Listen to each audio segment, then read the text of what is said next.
Welcome to the second Crypto Spendthrift interview. This time we have Dan Rice here to talk about all kinds of things involving usability to mass adoption to crypto volatility. So we're going to open up with this first question about institutions. Do you think institutional traders flooding in will discourage the average people from using Bitcoin? Um, yeah, that's so. I don't really. How do you think it would affect them? Because from my perspective, I just like press around it, like the Yeah, the fact that price there's been a around lot it. of press around. Because I've been hearing a lot of Uh, people just around being feeling like it's too expensive now. But I've also been hearing the exact opposite, saying it's still a pretty good steal for what Bitcoin is. right. So, are you? Are you focused on Bit in particular, or just kind of the crypto space in general? Well, Bitcoin in particular for this one. Yeah, you're right. In general, I think the average person has somewhat of a negative view of systems. Now that you mention it, just because what we know about it is that we have this whole kind of front runner dynamic that happens on the normal stock exchanges, and that the institutional investors have automated bots that manipulate trading and do all kinds of stuff like that to try to profits. And so the small guy may have some fear that if they've entered the marketplace, there could be all kinds of market manipulation. A really significant part of that I think we we do need to consider that's different than the traditional stock exchanges is that, Bitcoin's not regulated, right? So actually, in a lot of cases, there are things that you're not allowed to do on a traditional stock exchange. You're not allowed to manipulate the market in certain ways. Those things may actually be legal on the Bitcoin exchanges because those are not registered securities as it stands now. So that raises a lot of questions because it raises the questions around if we could see giant crashes that are all based on large whales from the finance space manipulating the pricing. Maybe they see that every time they dump $1 billion into the space that other people buy in, and so their whole dynamic is, hey, let's drop $1 billion in, let's take it out, let's drop it in, let's take it out. I guess all those things kind of like play into whether or not you're a day trader. And I think most of the people who I see who are frustrated in the crypto space, who are posting online saying, "Oh, I bought yesterday and now we're down $1,000 on Bitcoin since I bought," are people who are looking to get rich. And I definitely think there will be people along the way who are, not in it for the long term that are going to be at risk. But that's really always been the case in the space because it's been hugely volatile with or without the institutional investors. Yeah, I think that's a good point. Is the most of the people complaining are looking more of a short term kind of day trading rather than 5 years out or anything like that. But Yeah, what time, how long have you been in the space? Like, when did you start? I assume you invest in blockchain technology, cryptocurrencies. How long ago did you get into it? it was like when I was during high school, so it was around 2014, like the later end of that. Okay, yeah, so that was a time when a big wave of people got into it, Yeah. 2013, 2014. And I know for me, it sounds like you got into it at a good time because I really started investing in it in late 2013, which was like known as the previous big bubble that took place. So, I mean, I know in my house, that was like something I kind of had to stop talking about for a while because we were down a lot of money on Yeah. it when I initially invested in Bitcoin, and that didn't really change for years. So, if you believe fundamentally in the technology, then I don't think there's anything to fear from the institutional investors at this point manipulating the day-to-day price necessarily. Yeah, I got it. So earlier this year, I started, kind of looking at, like a lot of people did, diversifying into some altcoins because of really the governance problems with Bitcoin, especially not so much the technology, but just the infighting. And it is interesting to look at different altcoins that have a kind of a specific value proposition. And I definitely think Monero falls into that space. And then There's some other interesting ones, but the reason why I like Monero more than Zcash is because every transaction is private, and fundamentally on a network, when you have opt-in privacy versus opt-out privacy, opt-in privacy is problematic because what we've seen with Tor is anytime somebody opts into privacy, then the government says, why are you trying to hide what you're doing? Yeah. And it's like, well, maybe I just want to be private. But, they've even said using Tor can like make us, give us enough probable cause to like want to surveil what you're doing, that kind of stuff. So I definitely think Monero has it right that every transaction on the network is private, and therefore you can't question why, you don't have to decide that every transaction, do I want to make this private or public? And also when you have a partially public footprint, you can kind of construct a lot more information about the network, whereas with everything being private, it's like you can't really construct what happens with transactions at all. So I think Monero is very interesting, and it definitely has some scalability problems that haven't been solved. But no, I think that's very interesting stuff. Yeah, but it seems like everyone's having some scaling problems. We'll just have to see how they go about with that. And that's a good point too. Yeah. So I bought a little bit of Monero earlier this year, but it's one of the things that I see happening in the space is like kind of you talked about, over time, we're seeing the market cap of Bitcoin be a smaller percentage of the overall space. So when Bitcoin came into existence, originally it was the only cryptocurrency out there, and it was a large percentage of the total market cap. It was 100% at first. And over time, it was a little bit less, but it generally stayed as a very high percentage of the total cryptocurrency market. Yeah. And now, I think for the first time, we're seeing that change. So one of the questions I have is, are we seeing the disbursement of value across the cryptocurrency space amongst a whole bunch of, are we seeing the start of it? Or is this a temporary thing and Bitcoin and Ethereum are going to go back to controlling most of the market cap?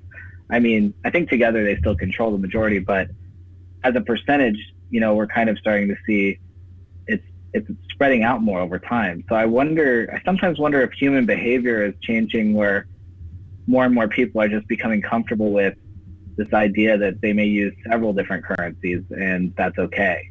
And so over time, more and more people will accept that. The market's just going to spread out more.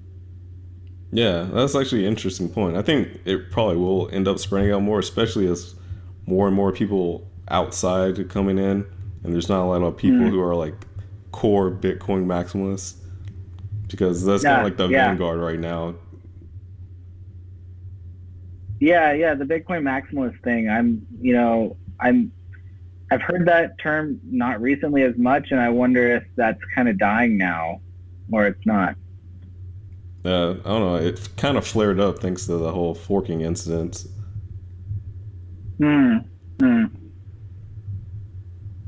But overall, yeah, you don't see it all that much, but it's still plenty there when you look in kind of prominent figures, especially if they're talking about Bitcoin.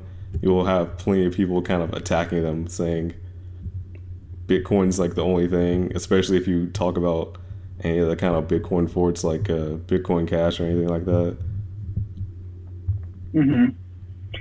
Yeah. I mean, my thing is like, none of these people are saying that really control the market, and nobody knows what's going to happen. So I'm just always coming from the mind frame of like, let's just analyze what's really happening here, and understand that like we don't generate the market demand, and we don't decide what's going to happen with this experiment. And so I kind of don't understand the Bitcoin maximalism thing, because ultimately any attempt to try to force the market in a certain way is mostly going to be futile in the long run. And there's so many forces pushing on it that what's going to happen is going to happen. And just because you want there to be only one cryptocurrency that's the big one, I don't think you can make that happen. And what we're seeing is I don't think it's working.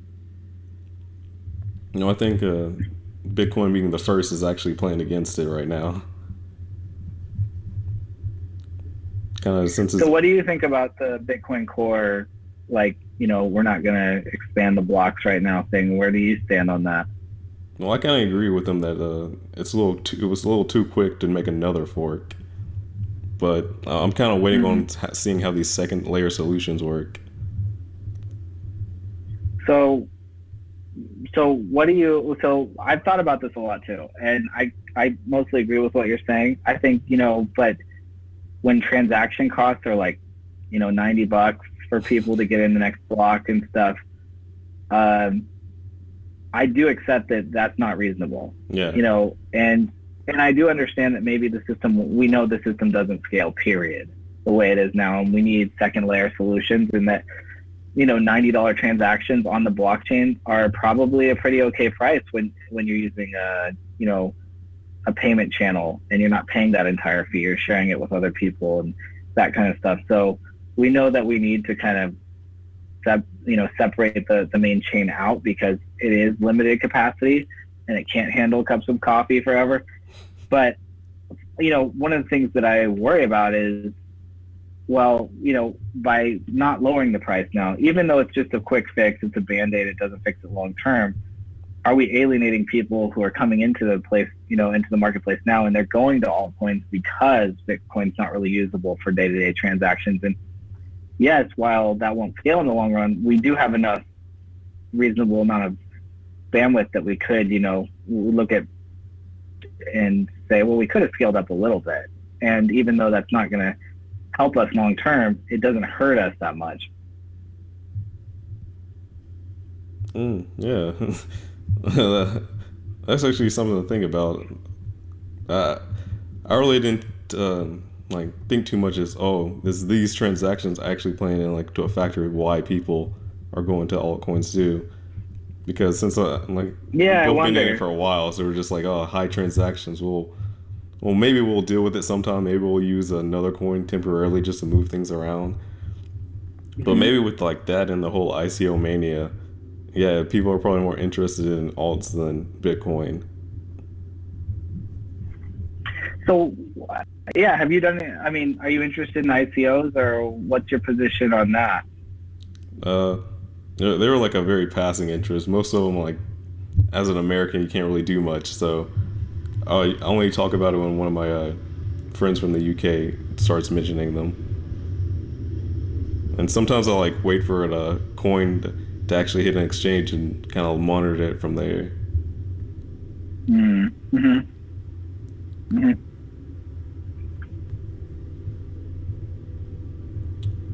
No, we kind of got like sidetracked there, but that was an interesting conversation. So let's move on to For sure. next question.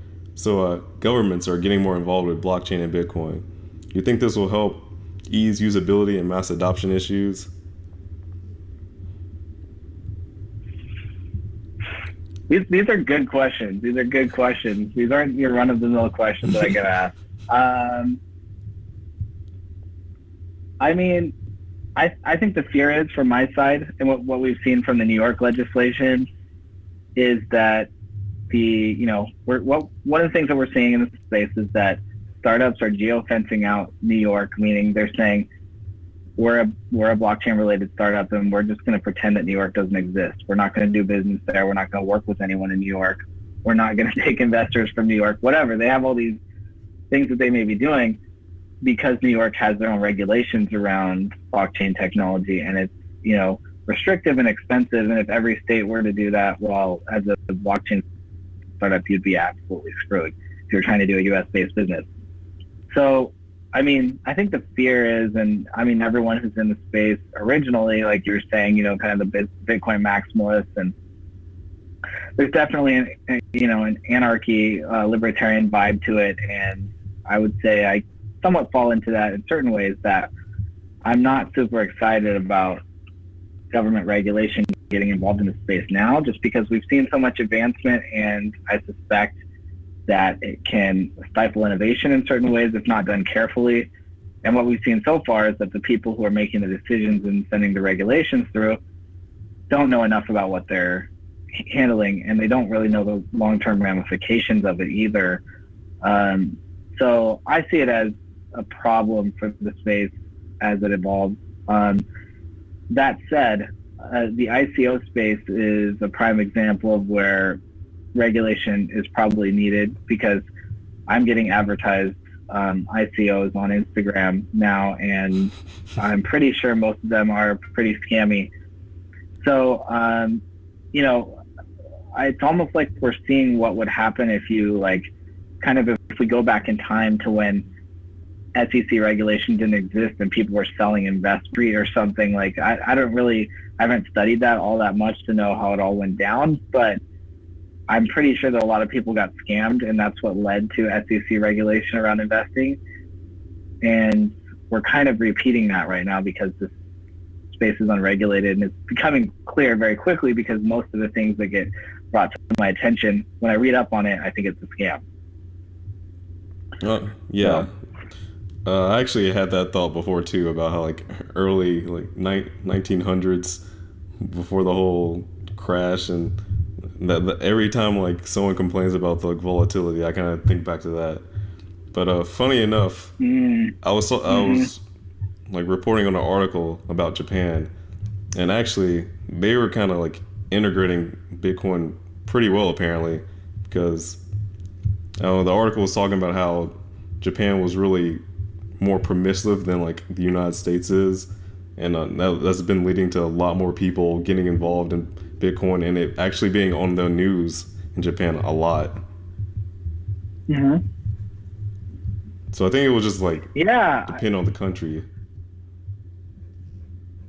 that's true. I mean, I guess it's how you go about it, and I mean, overall, I see it as a negative here in the States, but overseas, if they do it more carefully, then I mean, obviously the China bans and stuff that have gone down, I see as hampering the space further, to stop capital flight from and that kind of stuff. So, but yeah, you're right. In China, in Japan, we're seeing some really positive things come out of that, and from what I hear, it's really growing over there.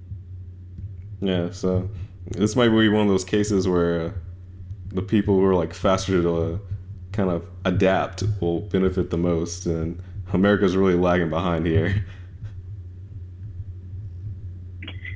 Yeah, and I feel like I guess what I feel is the only solution to that for the U.S. is like, as long as the government stays out of it, the better.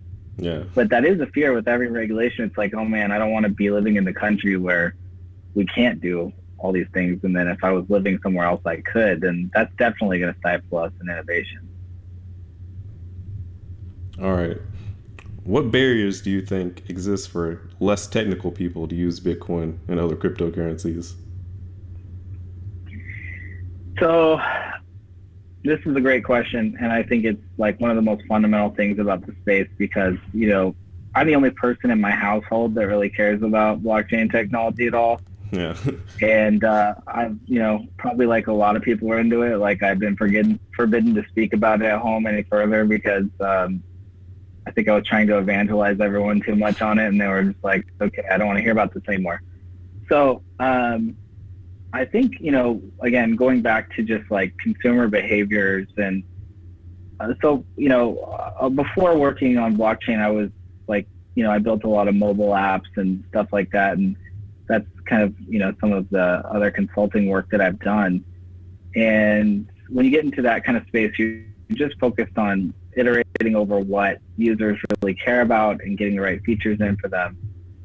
And some of the core features of Bitcoin are kind of like not in line with what users want. They want no responsibility.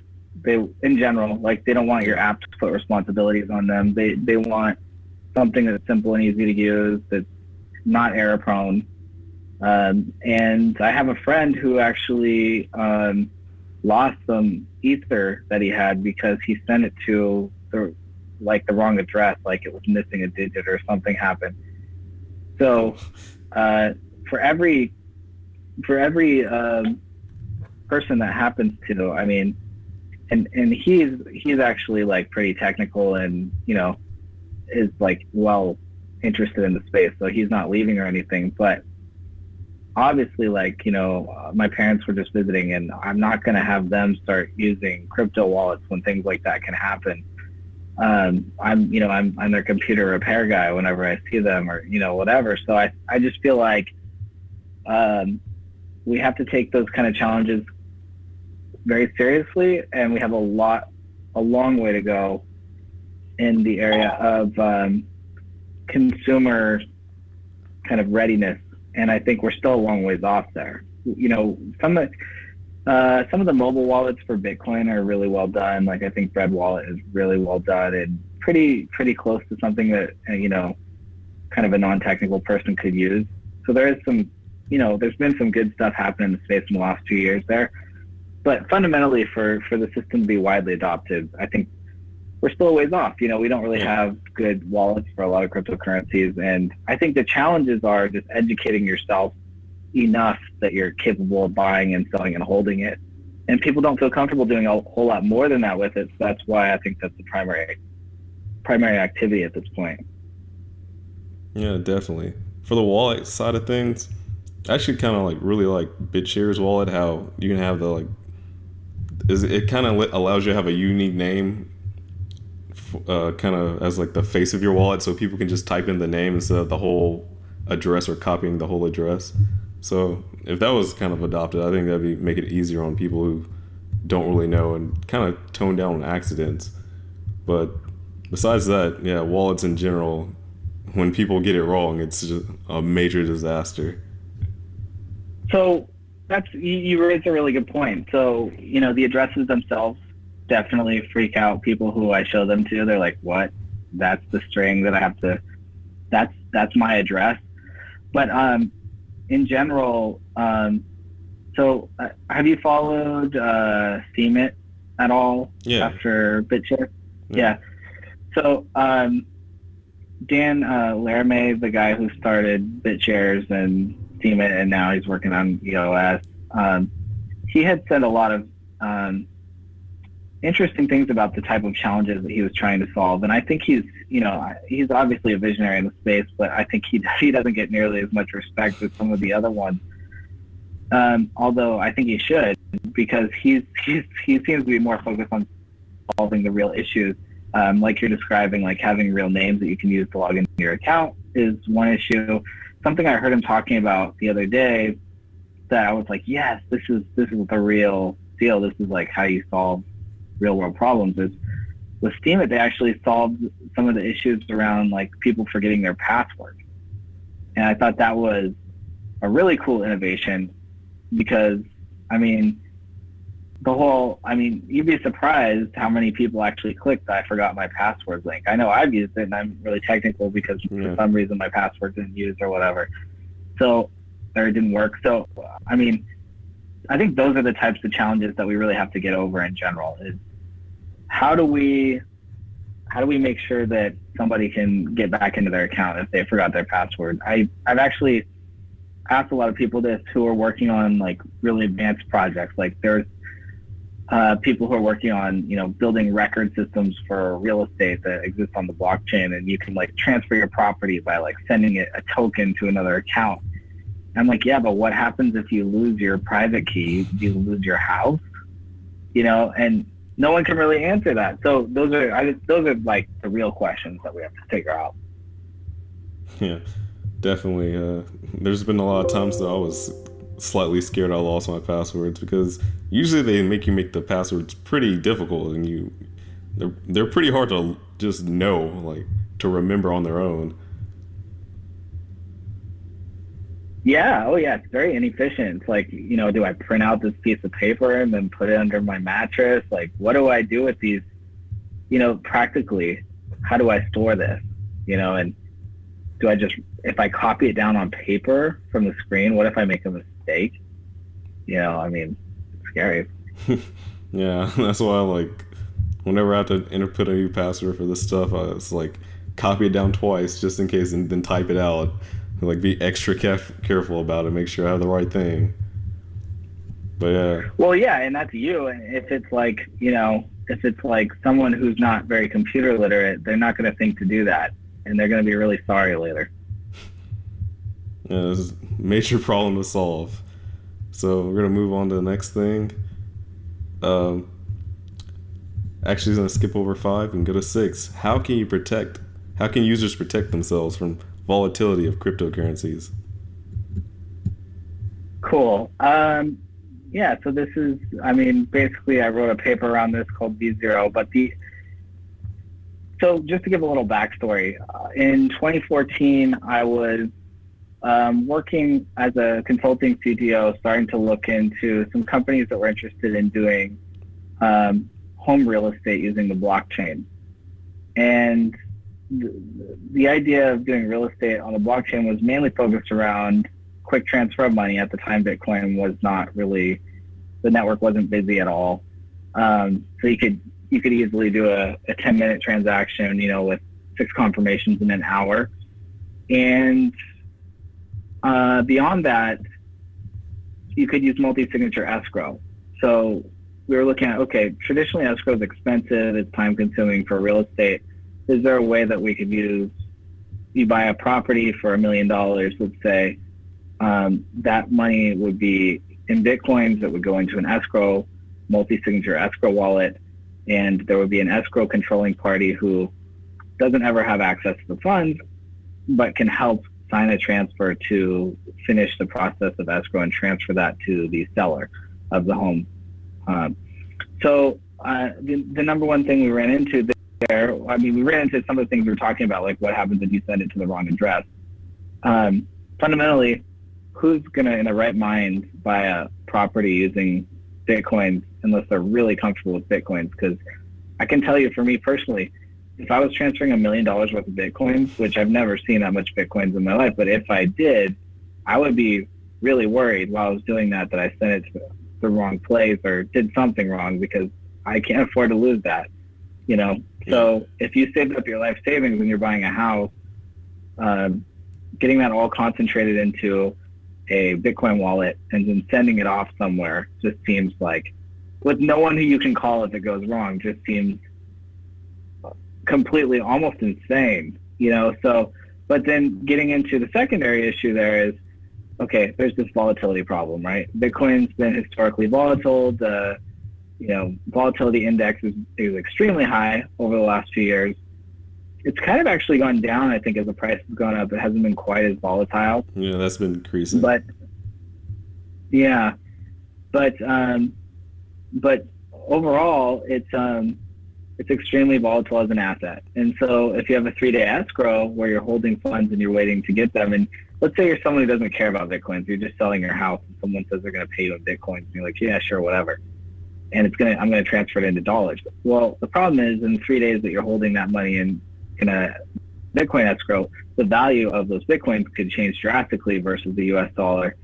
And you could be like, well, this isn't enough money to buy my house now, So we started looking at that problem and saying, okay, here's a fundamental problem on using Bitcoin in the real world that exists today. And it's true today, even for Bitcoin. It's true for any cryptocurrency. They all kind of fluctuate a lot because they're bootstrap currencies and they don't have the volume to really handle the influx that they see on the network and the whale selling and everything else. So basically what we started looking at is, what are the ways that you can hedge against the volatility? Well, you can buy option contracts that will allow you to kind of lock in a price. You can generate, dollar-backed tokens, or somebody can generate them and you can use those. And I kind of honed in on those because that seems like the simplest implementation of something that may work here. And there's a company called Tether. Yeah. Have you read about Tether though? There's been a lot of kind of drama about them too, because people have been getting more suspicious about kind of how they operate. Yeah. So fundamentally, they're an exchange in a way, because you have to give them real money in exchange for these IOU tokens for dollars. Yeah. And just so everyone who's listening knows, basically with Tether, you give them real US dollars, and they give you, for every dollar you give them, they give you a $1 token. And they say basically, at any point you can come back to us and give us these tokens and we'll give you your dollars back. And it's actually a really interesting business because if they just take all that money they're collecting and they put it into a bank account and like with interest, they'll make money because they're holding a whole bunch of people's money and they have the real money, real money, while everyone else is holding the US dollar tokens on the network, which don't really have any value except that you can go back to them and exchange them for $1 at any time. So, I mean, obviously my concern about that, most of this paper I actually wrote a few years ago and I didn't release it until recently because I felt like it was kind of too early to really say what was going to happen in the space. But basically the idea around it was that this is a cool thing, but ultimately, and it's exactly how it's playing out now, we don't know if Tether actually has all those dollars still. Their whole concept around their company was, we'll keep the dollar, we won't spend it, we promise. And then when you come back, if you have this token, we'll give you $1 for it. And that's how our network's going to work. But, just like an exchange, there starts to become this question of if they're spending the money and they're running a fractional reserve where they're like, well, no one's ever going to come back for their money, so let's just spend a little bit of this money. And I don't know what exactly they're doing, but I am familiar with, I've met with one person who's worked extensively with the company, and at least as a few years ago, I really got the impression that he wasn't a scammer at all. Yeah. But the problem is they've had trouble with banks because banks are like, well, this seems like something we're going to get in trouble for with the government or something. So they're like, I don't know if we want your bank accounts to be here. So the question with Tether is, what if one day I go to them and I say, all right, here's some tokens, can I have the dollars? And they're like, oh, we don't have any dollars anymore, we spent them all. Or we don't have any dollars so for you. Yeah. So we don't have any dollars for you. Yeah, that's possible too. Like, the government said we can't cash you out. That could happen too. We see that with Bitcoin exchanges all the time. So yeah, there's all these fundamental issues with it, and they can do audit reports where they show how much money they have in their accounts, but those can be faked, and it's just really hard to trust them. So what I proposed in the paper was that over time there should be more companies in that space like Tether, not just one. There should be many of them, potentially even thousands. Like, we don't need to limit it to really small. If you want to diversify into dollars, or you want a $1 token, you don't need to buy just a token from one company. You could buy a token from 1,000 different companies that sell those, that are reputed. And if the market scales, then that could happen. And so even if one of them ends up being a scam, you just lose a very small percentage of the money that you had. So that was the way that I looked at. And again, another part that I was trying to solve was, how do you build a system like this and still give the user all the power, kind of like they have with Bitcoin in general? So your client wallet could handle most of this communication, and therefore, you could still be pseudo-anonymous and do a lot of these things. Yeah, there's definitely, I think more will eventually pop up, but still, since it's still kind of relatively new, I mean, the whole concept of having these pegged currencies didn't start till like 2 years ago or something, I think. Yeah, one of the cool things that you could do with it that I kind of got to in the end of the paper was like, ultimately people are going to have to decide where they want to leave their money, if they're going to stay in crypto. Like, do they leave it in Bitcoin? Do they, when they're not using it? Yeah. And one of the interesting things you could do with this is you could actually buy into a diversified basket of currencies that are all pegged to, so instead of just having US dollars, you could have some of your money in euros, some in dollars. And there's been some, like, there was what's that company called, Uphold, that was doing something like that, but very centralized. I think doing this with, a lot of counterparties over time would be really interesting. So this last question is it's kind of less of a question and more of speculation, honestly. So your whole concept of V0, I've seen some wallets integrate other elements like Shapeshift right into the wallets. So I was kind of thinking, if a wallet could integrate that concept somehow in it, and it kind of like transferred through a decentralized exchange rather than the centralized ones we have now.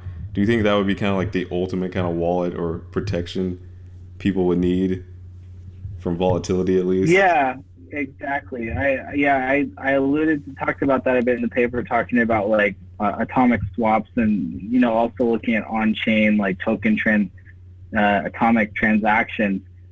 Yeah, I mean, ultimately, I think if you solve the counterparty risk through that you have even momentarily using shapeshift, and you're able to do this using an atomic system where you have no counterparty risk in doing the exchange, then exactly, I think that's where we need to go. And we're on the forefront. Like, some of that technology is coming online right now.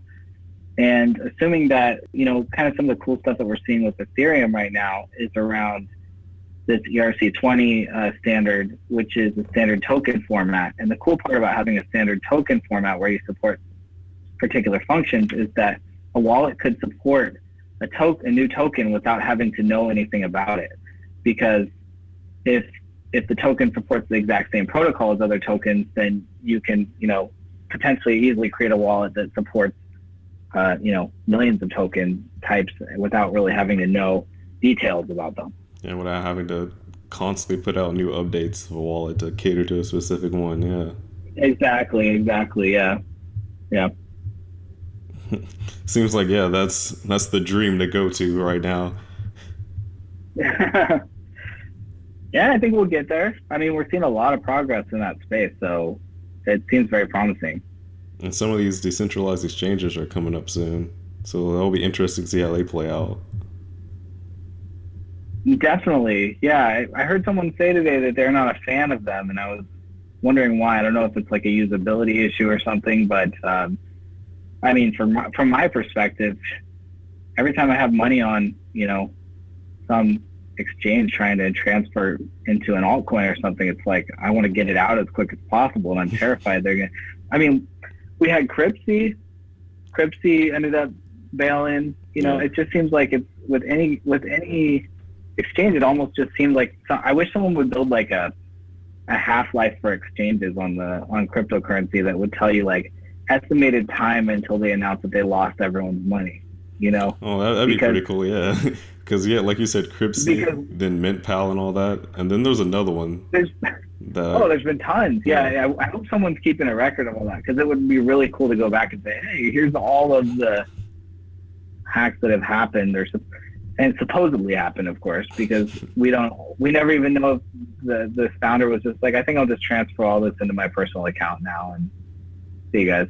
Yeah, I think that was actually what actually happened with MintPal. Like, they discovered it was kind of the founder pretending it was a hack, and he was actually just cashing out the exchange and leaving. Those, every time I see that, I'm like, man, this guy's so smart, and then he's so stupid. Because, I mean, if you want to do that, you got to play a long con. You got to send it to yourself and then just leave it for like 5 years until people forget about it, and then start kind of, shuffling it around and things. But these guys that immediately try to go and cash out, it's like, man, how obvious can you be? Your company just lost all this money, and you're like driving around in a Ferrari, and, like governments are probably monitoring your bank accounts and stuff, and a little advice for scammers out there. And then like disgruntled users are monitoring all the transactions out the exchange. Yeah, you got to do a long con on that if you want to steal the money like that. You can't, I guess you just get it and you're like, I got to get, greed leads to the reason for doing it in the first place. So, or desperation. And therefore, you're not in it for a long con because, greed brought you there in the first place. So you just can't stop yourself from wanting to cash it out. That's like the guy from the Silk Road trial. The guy, he kept trying to cash it all out. I'm like, dude, if you're going to steal money from the FBI's trial, like, just wait a while. Just transfer it to yourself and wait until everyone, the smoke settles, people have forgotten about it. Wait 5 years. That's like an eternity in this space. If any scammers are watching, there's some advice for you. Unintentional scammer advice at the end. But this was actually nice. We talked about a lot, got through a lot. People probably will Yeah, definitely. learn something from here. There's a lot to learn from this interview. Right on. Yeah, awesome being on. Thank you for your time, Cameron. And I mean, the opportunity to come on. So Of course. Do you want to like give a shout out to something you're doing, like, or somewhere that people can follow you or reach you or something like that? definitely. So, I work for a company called Bootstrap Legal, and I'm chief technology officer, and we're working on dispute resolution for smart contracts. And basically, that's not something we didn't talk about much about smart contracts today, but um, we've seen a lot of hacks in the smart contract space recently. We've seen a lot of money get lost from flaws in smart contracts, and we're just focused on building a system where you have kind of that e-brake to pull when a smart contract goes awry. And that doesn't necessarily mean that something, that a smart contract is centralized, because we're building it through uh, public smart contracts, and it will be decentralized. But we're just building infrastructure to help you as a smart contract creator or as a user of a contract to know that, hey, I can trust in this contract, not just because of what it says, but ultimately if something goes AWOL with the contract, like we've seen happen, there's kind of a backdoor where we can say we want to go to dispute resolution because this is not what the intent of this contract was supposed to be. So yeah, that's what we're doing. Check us out at bootstraplegal.com, and you can find me on Twitter at the Dr. Bits. That's VDRBITS.